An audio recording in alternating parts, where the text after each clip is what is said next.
Mapagpalang araw, masaganang araw, napakagandang araw ng Biyernes po. Happy Friday sa inyong lahat.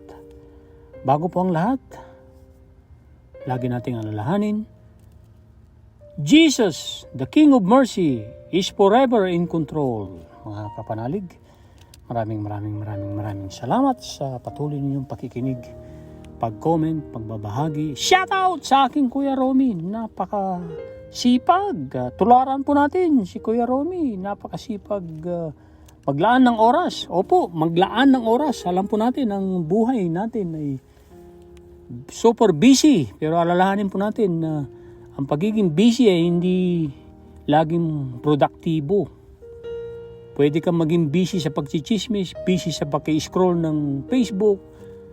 Wala naman pong nakukuhang maganda dyan kung hindi mo gagamitin sa tama ang Facebook, kung hindi mo gagamitin sa para mag-add value ng tao, kung ilalagay mo lang ang iyong negative opinion dyan, like attracts like. Kaya maraming salamat sa inyo sa patuloy ninyong pagsama sa ating journey sa iwas, pagpili ng mga ipo-ipo ng ating buhay. Ano po ang takeaway sa episode 7 ninyo mga kapatid? Podcast episode 7, hanapin mo ko sa kalagitnaan ng malalakas na hangin. Ipo-ipo. Kung mayroong ipo-ipo, lumalabo ang ating buhay. Ano po ang pinagagawa sa atin? Sa episode 7, August 17, libro ni Sarah Young, Enjoying Peace in His Presence. Ano po ang pinagagawa? Pag lumalabo ang ating buhay, maraming ipo-ipo ang ating buhay. Ipo-ipo ay problema, kasakitan, kawalan ng pera, kawalan ng trabaho. Ang relasyon sa Diyos at sa mga tao ay lumalabo, lumalabnaw. Yan po yung mga ipo-ipo. Meron po tayong magagawa dyan kung ibubulong natin ang pangalan ng kataas-taasan Diyos, na wala tayong ibang gagawin kundi itaas ang pangalan ni Jesus. Dahil sabi ni Lord Jesus sa episode 7, sa dulo ng kanyang mensahe, aking ka, anak. Mini-measure ba ang natin ang ating progress? Nag-a-adjust pa tayo ng ating plans and actions to become better aligned for success? Na tayo ay nagpapaangkin, na ibig sabihin na aking ka ay gusto tayo makarating sa langit ni Lord Jesus, na pagbubuksan niya ang pintuan, na tinawag tayong maging disipulo niya. Disipulo means learner. At Jesus' next teachings ay mababa ang loob, marangal ang ikinabubuhay. Na pananawagan niya yan sa episode 6. So, kung lagi nating tatandaan yan na kailangan maging marangal ang buhay, marangal, ibig sabihin tayo ay mabait sa gawa at mabuti sa isip. At lagi nating iniisip na kung paano natin maibigay pa ang kredito sa ating Panginoon, na umiiwas tayo ay umasa lang sa ating sarili na kaya ko yan dahil ako ay magaling, ako ay matalino. Wala nang ibang matalino kundi ako sa aming pamilya. Ako lang ang magaling sa aming trabaho. I-meditate mo yan kapatid. Pag yan ang iyong isip kapatid, mapapalitan mo yan ng marangal na pag-iisip kung tayo ay nagpapakumbaba. Ang mga nagpapakumbaba ay itinataas ng todo ni Lord Jesus, at ang mga nagmamataas ay ibinababa. At lagi natin ding isipin ang law of cause and effect. Cause ay galing yan sa isip, particular sa ating subconscious mind. Ang effect ay condition. Na ipo-ipo, ibig sabihin, problema. O pwede rin maging positibo ang effect ay masagana, maayos, malusog, mahabang buhay. Nakikipagrelasyon ng todo-todo sa Diyos. At pagka matatag ang relasyon sa Diyos, matatag din ang relasyon sa sarili at sa mga tao. Oo, mga kapatid, kailangan patatagin din natin ang ating relasyon sa sarili. Madalas tayo ang nagmamalupit sa ating sarili. Gusto nating gumanti sa iba. Umiinom tayo ng lason at alam mo, gusto natin ang malason ay kapwa natin. Yung masama ang ginawa sa atin, na napahiya tayo sa kanyang sinabi. Kung bibigyan lang natin ng permission ang ating Panginoon baguhin tayo, mababago tayo sa pamamagitan ng pagbabagong pananaw. Be changed by renewing of our mind. And always see the big picture. Pag tayo pumasa sa examen, ano mangyayari? Tayo na may bibigyan ng award. Makakamit natin ang award sa langit. Sa buhay walang hanggan, kasama ang ating Creator, kasama ang ating nag-iisang Panginoong Hesus, kasama natin ang mga anghel na umaawit ng pagtangi sa Diyos Ama, Diyos Anak, Diyos Espiritu. Kaya lagi nating pipiliin ang presensya ng Diyos dahil talagang gustong-gusto niya tayong tulungan. Dahil aking ka, ibig sabihin, hindi ka hindi ka matatalo sa akin. Yan ang napakagandang dagdag na salita sa episode 7. Dasalin natin na agad ang Holy Spirit para tayo magabayan, mga kapatid. Samahan niyo ko. Active participation ay dramatically affects our conscious winning, our conscious success, dramatically affects. Kung mahilig kang manood ng drama, kapatid, dito mo ibuhos sa Panginoon. Mapapaganda ang iyong buhay. Maraming salamat po. Ipikit na po natin ang ating mga mata. Dasalan natin ng sabay-sabay ang Holy Spirit dahil mahal na mahal tayo ng Holy Spirit. Gusto tayong tulungan ng Holy Spirit. Gusto ng Holy Spirit na gumaling tayo sa ating mga karamdaman. Gusto ng Holy Spirit na tayo yumaman. Hindi lang sa kaperahan. Yumaman sa relasyon sa Diyos. Yumaman sa relasyon sa mga tao. Yumaman sa relasyon sa ating sarili. Na gusto tayong tulungan ng Holy Spirit na hindi na natin lalatiguhin ang ating sarili. Lalatiguhin ang ating sarili. Hindi na natin gagawin yan dahil si Holy Spirit ay nakatira sa atin. Ito na po ang dasal. Holy Spirit, I accept your invitation. Tagalogin na natin, invitation. To love your words, para mahalin ang iyong sarili ng mga salita. To embrace your words and to walk in total obedience to your words. In Jesus' name, Amen. Episode 7, kahapon. Episode 8 po tayo. Today, ang title po, kapag nakikita mo ang hukbo ng mga problema na nagmamarcha patungo sa iyo, anong pinagagawa ni Lord Jesus Christ? Iiyak mo sa akin. Napakagandang title, napakagandang mensahe ni Lord Jesus Christ sa akin, sa iyo at sa atin lahat. Ulitin po natin sabay-sabay. Dito po siya sentro ang ating episode, mga kapanalig.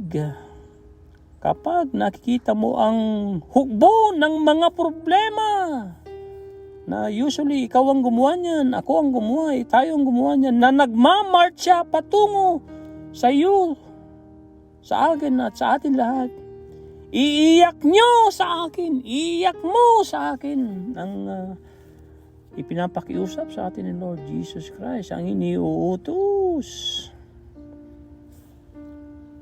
Nasa Revelation 19:1, chapter 19 verse 1 at Psalms 91 verse 1 ang mensahe ni Lord Jesus Christ na ginamit si kapatid nating si Sarah Young. Ito na po ang revelasyon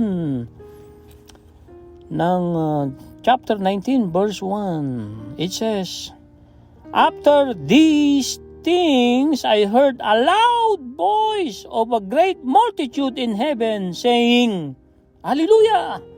Salvation and glory and honor and power belong to the Lord our God."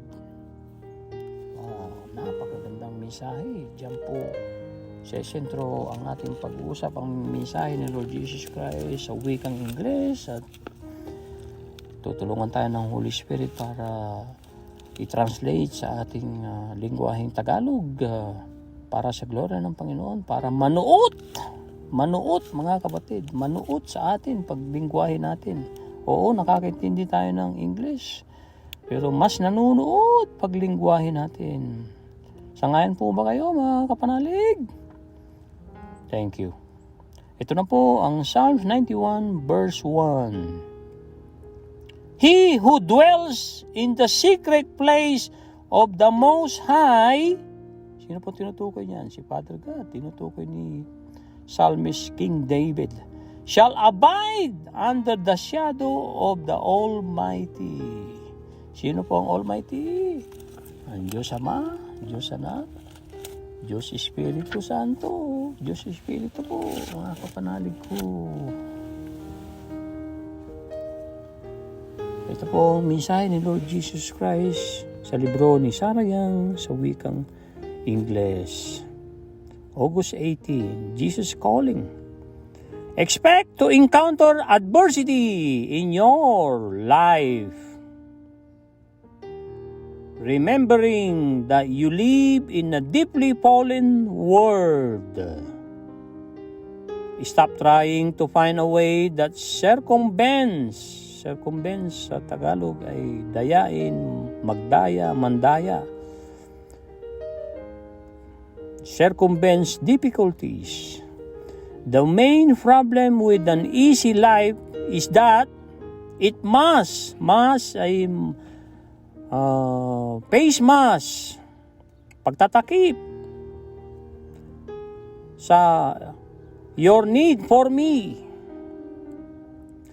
When you became a Christian, I infuse, past tense, binuhos my very life into your empowering you to live on a supernatural plane by defending on me. Supernatural na eroplano. Wow! Sasakay tayo sa ating Panginoon kung pahihintulutan natin siya sa kanyang supernatural na eroplano. Wow!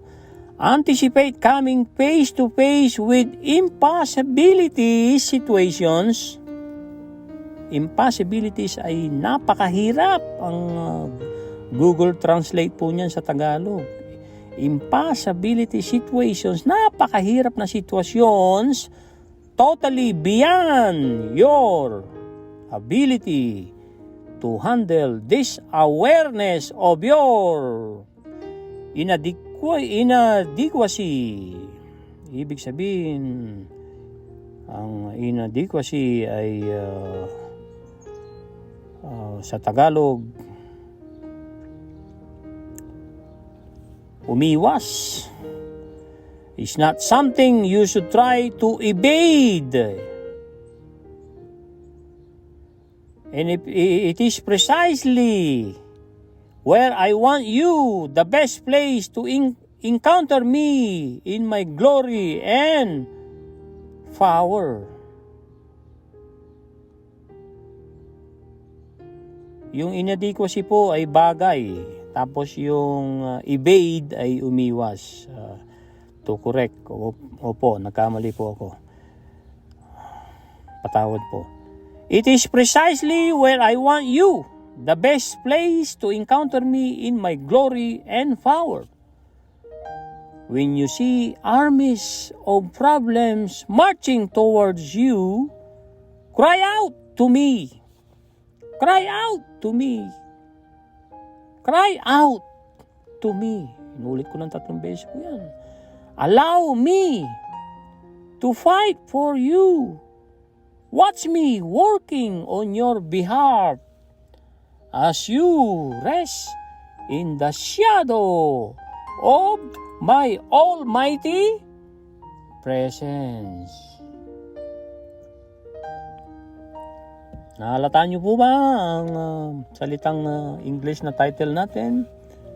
When you see armies of problems marching toward you, cry out to me. Yan po ang hinango natin at tinagalog natin sa grasya ng Panginoon, sa tulong ng banal na Espiritu. Pag nilay-nilayan na po natin ang mga salita, pangako ni Lord Jesus Christ sa ating lingwahe na hinango sa Revelation chapter 19 verse 1 at Psalms 91 verse 1. Asahan mo na makakatunggali mo ang mga problema ng iyong buhay. Lagi mong tatandaan, anak, sabi ni Lord Jesus Christ, na namumuhay ka sa mundong makasalanan, sa mundong na ang naghahari ay ang si Satanas, na nahulog na, fallen world, na nahulog na mundo, na makasalanang mundo.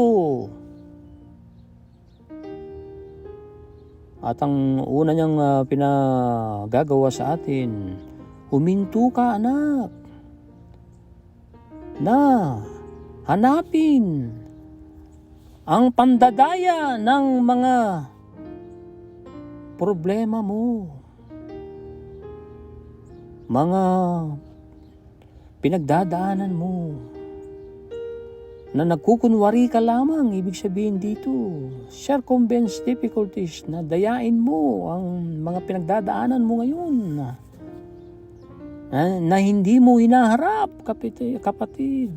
Harapin natin ang ating problema. Ang problema, matuwa tayo dahil ang problema may kaakibat na buto ng pag-asa, ng buto ng oportunidad, lalong-lalo na kung isusurrender natin yung buto na yan. Remember, tandaan natin, kaya niyang pagandahin ang abo. Tayo yung mga abo, mga kapatid. Kaya tayo magaganda dahil God created us. Ginawa tayo sa kanyang imahe. Kaya lagi nating tatandaan na kumapit sa Panginoon. Siya lang ang nakakaalam ng lahat. At siya lang ang dadamay sa atin. Oo, nandyan ang mga pamilya natin na dumadamay din sa atin. Pero madalas din, ang pamilya din na nagbibigay ng pasanin, ng problema, ng pasakit. Bakit kaya, mga kapatid? Pati ang pamilya natin ay pasanin natin. Tingin ko, mga kapatid, tanungin natin ang sarili natin, ano ba ang may tutulong ko sa pamilya ko? Hindi yung iniisip, ano ang may tutulong ng pamilya ko sa akin? Tinanong na yan ni JFK, minungkahin na niya yan. Hindi mo dapat hanapin ang may tutulong sa iyo ng iyong bansa. Hanapin mo ang may tutulong mo sa bansa mo. Kapag yan ang ating iniisip, ano ang may tutulong ko sa pamilya ko? Ano ang may tutulong ko sa sarili ko na nagpapasaya sa Panginoon kong Hesus? Hindi mo maibibigay ang wala ka, kapatid. Kung hindi mo mamahalin ang sarili mo, patatawarin ng todo ang sarili mo, hindi ka makakapagmamahal ng todo sa Diyos, sa mga tao, at hindi mo mapapatawad ang kapwa mo. Kung hindi mo pinapatawad muna ang sarili mo, nagsisimula sa atin muna ang lahat, mga kapatid. Ang pagmamahalan at ang hindi pagpapatawad ay nagsisimula sa atin yan. Is a decision. Ang desisyon ay napakagandang dapat natin gawin, na glorifying to God. Ang desisyon ay, nagdesisyon ako na magbibigay ng gloria sa Panginoon at tutulungan ka ng Panginoon. Ang desisyon, halimbawa ni Bob Proctor, 1961, ni John F. Kennedy sa salita niya sa taong bayan sa Amerika. Ngayon, sabi niya, nagdesisyon tayo, na pupunta tayo sa buwan. Hindi natin alam, hindi ko alam kung paano pumunta sa buwan, pero ang desisyon natin na yan, ngayon, today, ay yan ang magdadala sa atin sa buwan. Ay syempre, kumilos din sila. Inatasan ni President John F. Kennedy ang mahusay na scientist ng panahon na yun, na saliksikin kung paano makarating sa buwan, at nakarating nga ang tayong tao, nire-represent natin ang Apollo 11 na makarating sa buwan dahil nagdesisyong pupunta sa buwan. Kung ang desisyon mo ay magbago para sa lulugdan ng Panginoon, kayang-kayang gawin mo yan, kapatid. Mayroong free will kung pipiliin mo lang ang mga karangalan na gawain, ang mga kabutihan na gawain, ang mga pananawagan ng Biblia sa iyo, sa akin at sa atin lahat. Kung gagawin lang natin yan, tutulungan talaga tayo ng Panginoong Holy Spirit. Pangako yan ng ating Panginoon. Dahil napakapalad natin, meron tayong nag-iisang Diyos, pero 3 persona po, isatlo ang bansag po na narinig ko na napakagandang preaching ni beloved Bishop Broderick Pabilio a few months ago sa kanyang First Things First, na kung ang desisyon natin, mga kapatid, ay lumago spiritual, lalago po tayo. Napakagandang desisyon yan. Iiwanan natin ang mga masasamang gawain. Pag tayo lumago spiritual, magagayad tayo. Kaakibat po ng paglagong spiritual ay openness, na bukas tayong matuto pa, ay lalago din ang lahat ng aspeto ng ating buhay pinansyal, buhay trabaho, buhay negosyo, buhay pakikipag-community, buhay natin sa simbahan, ay lalago po yan dahil kung pipili natin lumago spiritual, tutulungan tayo ng Diyos Espiritu. Amen?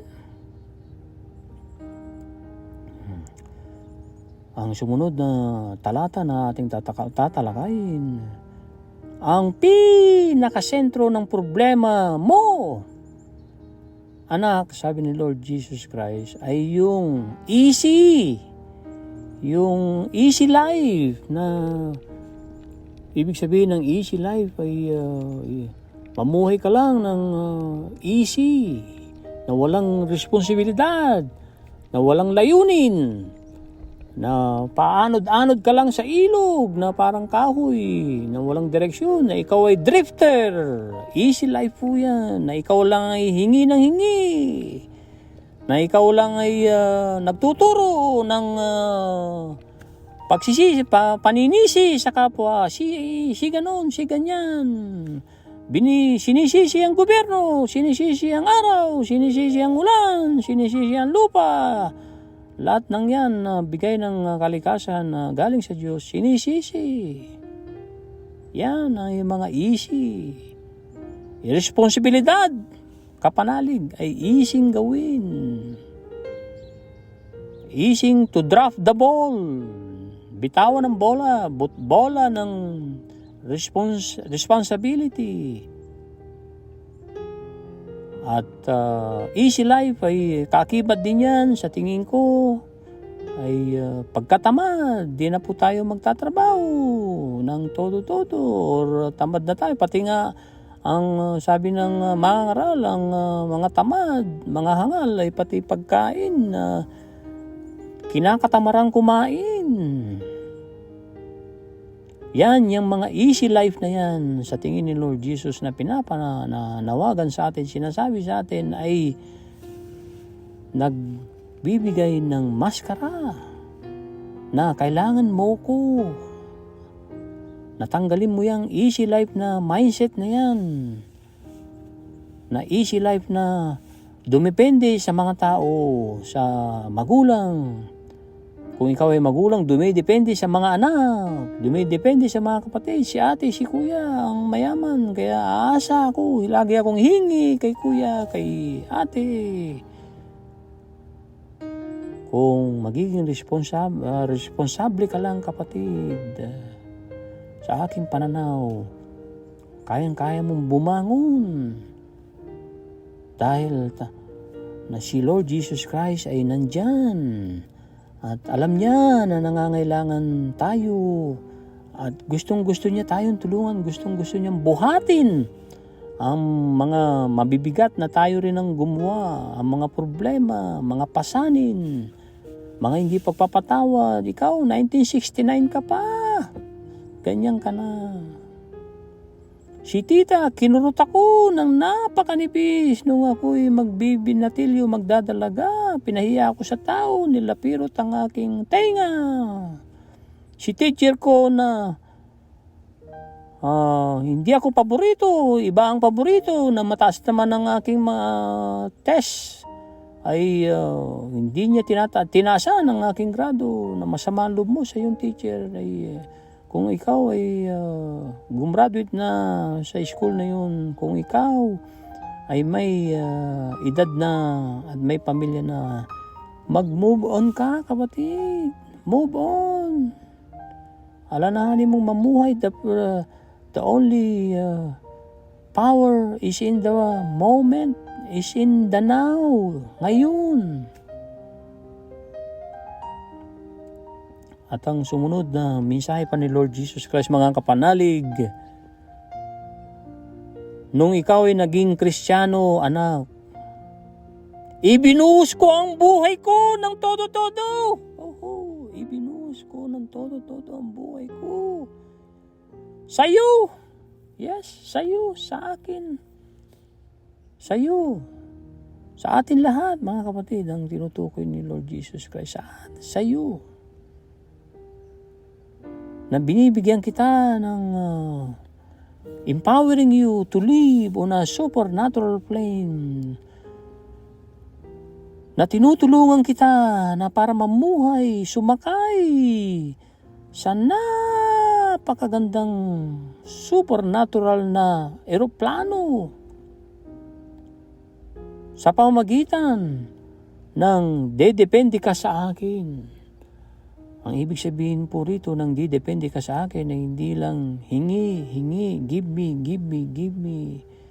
Kundi naghanap ka rin para ikaw ay makapagbigay na ginagamit mo ang time, treasure, talent mo para sa Diyos. Yun ang motivation mo. Kaya kagagantimbalaan ng Diyos, kaya ikaw ay magtatagumpay.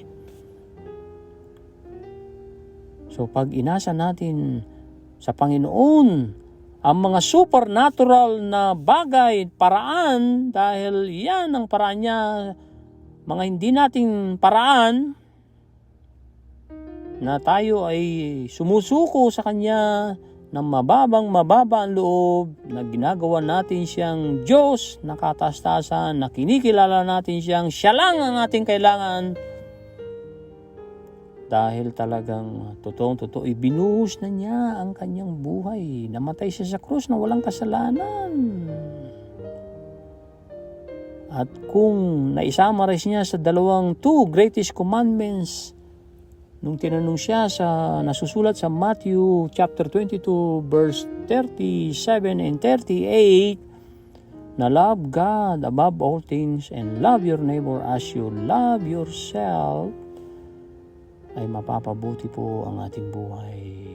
Yung 10 commandments na ibinigay kay Mambabatas Moses, kasama ang kanyang kanang kamay na si Josue sa Tagalog, Joshua sa English, na paborito kong karakter, yang si Joshua. Dahil mababa ang loob, masunurin sa Diyos. At conqueror po yan. Naging alalay lang ni Moses nung una yan, kanang kamay, pero naging general at nirespeto din siya ng mga sumunod sa kanya at kinonquer nila ang promised land at ang mga lahat ng mga pinasakop ng Panginoong Ama sa langit ay sinakop nila Joshua sa pamumuno ni Joshua at hiniling ni Joshua ang pinakamatinding hiling na natatala sa Bible. Stand still, son, sabi niya. Huwag ka munang lumubog. Manatili ka dyan na maliwanag. Hiningi niya yan sa Panginoon kaya ibinigay sa kanya. Kung lagi natin tatandaan na lahat ng bagay maihingi natin sa Panginoon, kung kalooban niya, kung daan niya ang pupuntahan natin, babaybayin natin, daan ng pagmamahalan, daan ng pagpapatawad, daan ng pagiging mahabagin, daan ng hindi agad nagagalit, daan ng kung hindi napigil na magalit ay mag-expire ka agad ng galit. Yan ang mga daan ng kalusugan, karangyaan, at malamang bubuksan ni Lord Jesus Christ ang pintuan pag tinawag niya tayo. Malugod niya tayong papapasukin, mga kapatid. Agree? Thank you. Asahan mo na pagka ikaw ay pumunta sa akin harap-harapan na mayroong napakahirap na sitwasyon sa buhay mo, na sitwasyong meron kang napakalaking utang, meron kang napakalaking problema na alam mo nga halos wala nang sosolve. Sa tingin mo lang yan dahil lahat ng problema may solusyon. Kung walang solusyon sa problema, hindi po yan problema. Na kung ang mga napakahirap na sitwasyon na yan ay naniniwala ka na yung mga abilidad mo na yan ay hindi mo kayang panghawakan lamang na nag-iisa ng pangmatagalan, kapatid. Itong pagiging bulat ng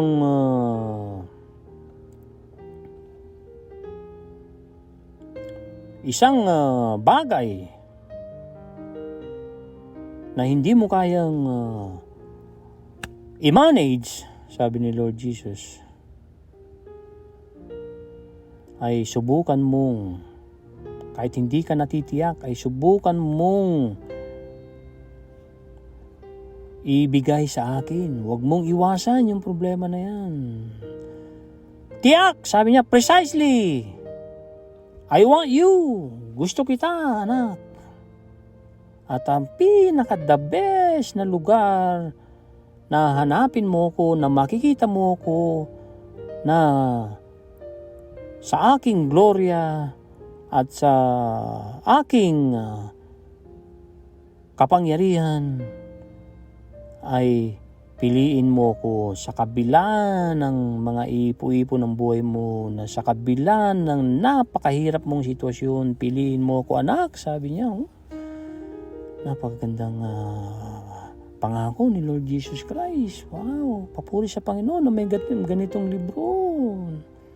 Libro na magpapalapit sa ating Panginoong Hesus. Libro ng kung isa sa buhay natin ito, gaganda ang ating mundo, mababawasan o mawawala na ang gera nating mga tao, gera ng bansa sa bansa. Pilipino against Pilipino. May kanta po dyan, si Freddy Aguilar.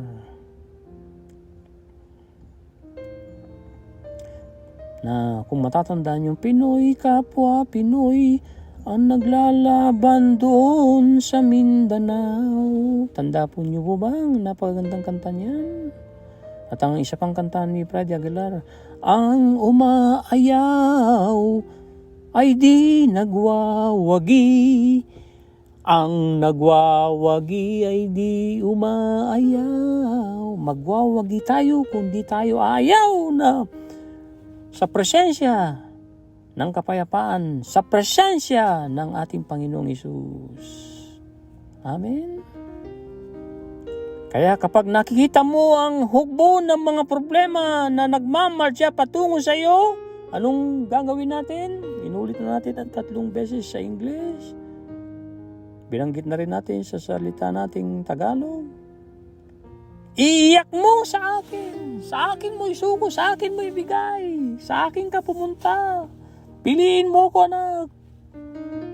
At hindi ka magsisisi. Parang gano'n ang sinasabi. Payagan mo ko. Payagan mo ko na labanan ang mga laban mo. And panoorin mo ko na lumalaban sa laban mo. Na nagtatrabaho on your behalf. Na nagtatrabaho. Na nire-represent ka, kapatid. Ang ibig sabihin dyan. As you rest, sabi niya, sa pagpapahinga mo, sa shadow, sa anino, ng aking almighty presence, ng aking makapangyarihang presensya, ng aking makapangyarihang presensya. Ulitin pa natin ng 3 beses, ang dulo po nito, of my almighty presence, ng aking makapangyarihang presensya. Kung siya ating pipiliin, anong mangyayari sa ating buhay? Hindi lang tayo mabibless, hindi lang tayo gagaling, hindi lang tayo re-respetuhin ng mga tao. Kahit wala na tayo rito, maalala tayo ng ating mga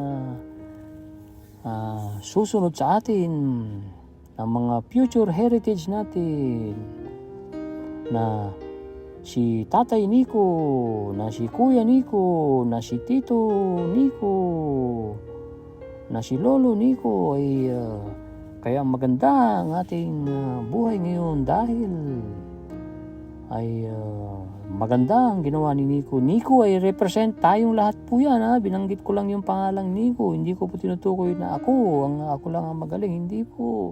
Nagpapakumbaba din po ako. Lalo na sa Diyos at sa inyo rin. Hindi po ako super dunong. Gusto lang matuto.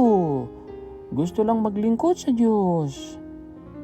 Gusto lang hindi ko nadayain ang mga super na paghihirap ko, na mga pinagdadaanan ko, na lahat tayo may mga binabalikat na problema. Hindi porket na nandito kami sa Canada ay super ganda na ang buhay namin. Oo, maganda-ganda ang aming buhay dito. Mas fresh ang aming kinakaing iwas sa spray ng chemical sa mga gulay. Oo, dyan sa Pilipinas, sariwang isda, sariwang gulay. Kung tinanim mo ang palaya, inanim mo, kamatis, tinanim mo, hindi mo inisprayan. Oo, napaka-healthy niyan. Pero pagka binili mo na yan sa palengke, hindi ka na nakakasiguro kahit nasa Pilipinas ka. Sabi pa nga ng isang farmer sa Pilipinas na naging engineer siya rito, na maganda ang kanyang buhay na Pilipino. Sabi niya, mas mahahaba ang buhay ng mga tao dito sa Canada kumpara sa Pilipinas. Hindi po tayo tinatakot doon. Binibigyan lang tayo ng awareness.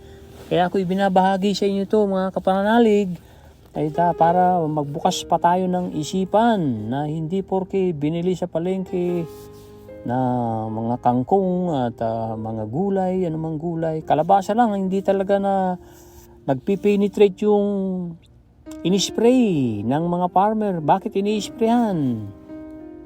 Dahil ang kalabasa kasi makapal ang balat niyan. Ini-sprayhan para tumagal. Kahit ugasan mo ng todo-todo yan, nandun pa rin sa loob ng mananatili ng at least few weeks or 30 days. Wala naman na tayo talagang mapipiling pagkain kung hindi natin kayang itanim. Lalo winter dito sa Canada, hindi naman nakakapagtanim ng mga tao rito sa Canada. Super lamig. Maging aware lang So kaya mas mahaba ang buhay ng mga tao rito sa Canada dahil sumusunod sa regulations ng Department of Agriculture sa bansa ng Canada, kahit sa mga probinsya ng Canada, sumusunod. Hindi katulad sa ibang bansa. Katulad na lang natin sa bansa natin, hindi po natin minamasama. Binubukas lang natin ang ating isipan na hindi po na ipapatubad ang batas dyan sa Pilipinas ng todo-todo. Kaya kawawa mga tao. Maswerte na kung ahantong ang buhay dyan sa Pilipinas ng tao ng 70, 80, 90. Pero madalas ka makakita rito sa Canada na super tanda na. Kahit sa Japan at iba pang mga bansa na sumusunod sa batas ng tao para maproteksyonan ang sangkatauhan at hindi sinasamantala ang nature. Dahil yun po ang K-factor po mga kapatid, bukod sa disiplina sa ating isip, disiplina sa pagkain, sa inumin, sa lalo na malinis sa tubig. Oo, talagang nung araw nadanasan ko din yan ng iniinom natin ay galing lang sa poso, napakalinis. Pero ngayon kailangan nang uminom sa water bottle kahit dyan sa Pilipinas, di po ba? Bakit kaya? So and then yung health ng health security, napakaganda rin po dito sa Canada. So kami nagpapasalamat sa Panginoon, dinala kami dito sa Canada. At yung mga nagnanais na mag-Canada ay manatiling maging bukas ang isip, kumapit sa Panginoon.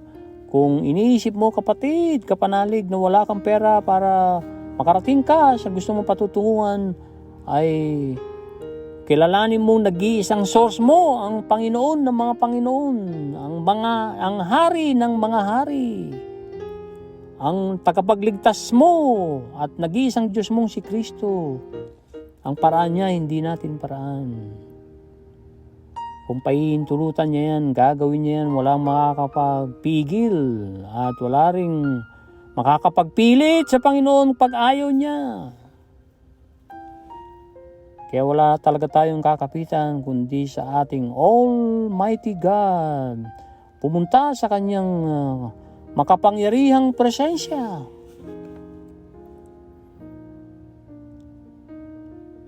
Nasa atin pa rin ang pagpili, nasa atin pa rin ang pag-iingat. Hindi porket nandyan po kayo sa bansa natin, sa Pilipinas, na kayo na ay mag-aalala na nai-sprayan ng todo at may nananatili sa isprayan kahit na ugasan na at iluto mo ang mga animals natin, baboy, manok, may mga ini-inject na po dyan. Ayan po ay realidad mga kapatid. Hindi po tayo nananako, realidad yan. So kaya nga ang pananawagan ni Lord Jesus Christ ay kung isa sa buhay natin, tatanggalin natin ang maskara ng pagkukunwari dahil alalahanin natin, ibinuhos na ng todo-todo ni Lord Jesus Christ para gumaan ang ating buhay.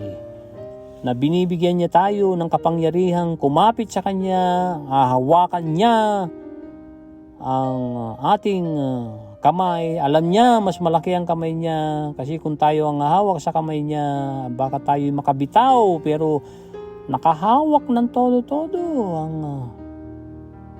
Panginoong the gracious hands, ang kanyang kamay ay magrasya. Sabi ng isang kwento, sabi ng ama sa kanyang anak na